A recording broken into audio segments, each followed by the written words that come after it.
வணக்கம் friends. Group 4 போட்டித் தேர்வாளர்களுக்கு அனைவருக்கும் வணக்கம். ஸோ இந்த பதிவில் நாம் பார்க்க போகிறது என்ன அப்படின்னு பார்த்தீங்கன்னா, நீங்கள் ஆவலாக எதிர்பார்த்துக்கிட்டு இருந்த அந்த குரூப் 4க்கான நோட்டிஃபிகேஷன் அண்ட் வேக்கன்சிக்கான ஒரு முக்கிய தகவலை வந்து கொடுத்துருக்காங்க. ஸோ எல்லாருமே வந்து பார்த்தீங்கன்னா 2025 எக்ஸாமே இல்லைன்னு கிடந்தீங்க. ஸோ ஆல்ரெடி எக்ஸாம் கண்டிப்பாக இருக்குது நம்ம வீடியோ போடுறோம். அதுக்கும் நிறைய மக்கள் வந்து பார்த்தீங்கன்னா சிறப்பாக கமெண்ட்டில் வந்து போட்டுருந்தீங்க. ஸோ அதே மாதிரி வந்து பார்த்தீங்கன்னா அதுக்கான காரணம் எப்போ 2025க்கான எக்ஸாம்லாம் வருதா அப்படின்ற மாதிரிலாம் வந்து கேட்டிருந்தீங்க வேறு மாதிரிலாம். ஸோ ஆல்ரெடி வந்து சொல்லியிருந்தேன் காரணங்களையும் எலெக்ஷனுக்காக நம்ம இந்த வருஷம் வந்து பார்த்திங்கன்னா எக்ஸாம் கண்டிப்பாக வைக்கிறாங்க அப்படின்னு. அதே மாதிரி வந்து பார்த்திங்கன்னா எக்ஸாம் வச்சுட்டாங்க. அதாவது ஜூலை மாதம் 13ஆம் தேதி வந்து சொல்லியிருக்காங்க. ஸோ ஆனால் வந்து அலௌன்ஸ்மெண்ட் பண்ணுறது ஜூலை மாதம் 13ஆம் தேதி. நம்மளுக்கு டிஎன்பிஎஸ்சியை பற்றி நல்லாவே வந்து தெரிஞ்ச விஷயம் தான். அவங்க சொல்கிற டேட்டில் எதுவுமே வந்து பார்த்திங்கன்னா நடந்தது கிடையாது. டைம் கண்டிப்பாக இன்னும் எக்ஸ்டென்ஷன் ஆகும். அதாவது 13 அப்படின்றப்ப ஒரு 18, 20 அந்த டிஸ்டன்ஸ் கண்டிப்பாக வரும். ஸோ எல்லாருக்குமே வந்து பார்த்திங்கன்னா ஒரு முக்கியமான விஷயம் என்ன அப்படின்னு பார்த்தீங்கன்னா, இந்த எக்ஸாமுக்கான நோட்டிஃபிகேஷன் வேக்கன்சி அதுதான் வந்து பார்த்தீங்கன்னா உங்களுக்கு எல்லாருக்குமே கேள்வியாக இருக்கும். அந்த நோட்டிஃபிகேஷனாக இருக்கட்டும், அந்த வேக்கன்சியாக இருக்கட்டும். ஸோ இன்னும் வந்து பார்த்தீங்கன்னா புதன்கிழமை, அதாவது இப்போ வர புதன்கிழமை வந்து பார்த்தீங்கன்னா டோட்டலாக வெளியிட்டுருவாங்க அப்படின்றது தலைவர் வந்து சொல்லியிருக்காரு. ஸோ ஆல்ரெடி வந்து பார்த்தீங்கன்னா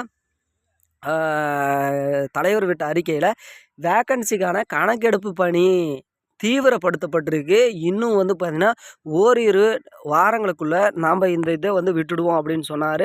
ஸோ புதன்கிழமைக்குள்ளே, அதாவது புதன்கிழமைன்னு சொல்ல முடியாது, புதன்கிழமைக்குள்ளேயே நீங்கள் வந்து பார்த்தீங்கன்னா இந்த நோட்டிஃபிகேஷன் வேக்கன்சி எதிர்பார்க்கலாம். ஸோ என்ன வேக்கன்சி எதிர்பார்க்க போகிறது அப்படின்னு பார்த்தீங்கன்னா, அந்த வேக்கன்சி நம்மளுக்கு ப்ரைவேட் அதாவது சொல்லிட்டாங்கன்னா நம்மளுக்கு எவ்வளோ பேர் டஃப் கொடுப்பாங்க. ஏன்னா வழக்கம் போல் வந்து பார்த்திங்கன்னா 4000 வேக்கன்சி 6000 வேக்கன்சி, ஏன்னா அதுக்கு முன்னாடி கொஞ்சம் பரவாயில்ல ஒரு 50,000 வேக்கன்சி எல்லாம் கூட விட்டுருந்தாங்க. 10,000 சம்திங்லாம் கூட விட்டுருக்காங்க. ஸோ இந்த டைமு அதை காட்டிலும் கொஞ்சம் அதிகமாகவே இருக்கும். ஏன்னா நெக்ஸ்ட் 2 இயர்ஸுக்கு பொறுத்தளவுக்கு உங்களுக்கு எக்ஸாம்ஸ் கண்டிப்பாக கிடையாது. இது வந்து பார்த்தீங்கன்னா எப்போ நீ என்னப்பா கிடையாது அப்படின்றதுக்கெல்லாம் சொல்லாதீங்க. ஆல்ரெடி வந்து பார்த்தீங்கன்னா 2025க்கு எக்ஸாமு இருக்குது அப்படின்னு சொல்கிறதுக்கு நீ என்னப்பா சொல்கிறதுக்கு நீங்கள். ஸோ என்ன நடக்குதோ அதுதான் வந்து சொல்ல முடியும். ஸோ நீங்கள் வந்து எதிர்பார்க்குற வேக்கன்சி கண்டிப்பாக இருக்குது. ஒரு 12,000க்கு மேலே வேக்கன்சி, பல்க் வேக்கன்சி இருக்குங்க. தயவு செஞ்சு வந்து பார்த்தீங்கன்னா இந்த வருடம் எவ்வளோ உங்களால் எஃபர்ட் போட்டு படிக்க முடியுமோ படிங்க.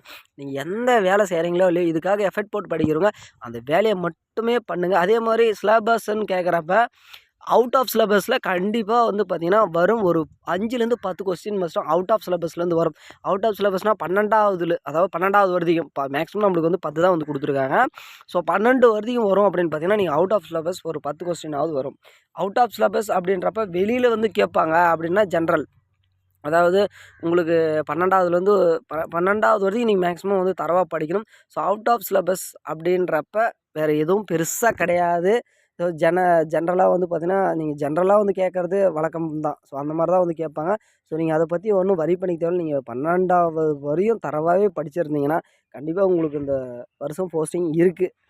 ஸோ நம்ம பயங்கரமாக வந்து டஃப்பான கேள்விலாம் நம்ம ஏற்கனவே குரூப் 2க்கும் குரூப் 4க்கும் டைம் எக்ஸாம் போன இயர் வந்தப்போ, ஸோ குரூப் 4 ரொம்ப டஃப்பாக இருந்துச்சு, குரூப் 2 ஈஸியாக இருந்துச்சுனாங்க. அந்த மாதிரி இந்த வருஷம் கிடையாது. இதே மாதிரி ஒரு கேள்விக்கு வந்து 2 ஆன்சர் அந்த மாதிரி எந்த ஒரு குறுக்கு கேள்வி அந்த மாதிரி எதுவுமே கேட்க மாட்டாங்கன்னு தெளிவாக சொல்லிட்டாங்க. ஸோ எல்லோரும் பயப்படாமல் படிங்க. ஸோ மீண்டும் அடுத்த வீடியோவில் பார்ப்போம். நன்றி, வணக்கம். தேங்க்யூ.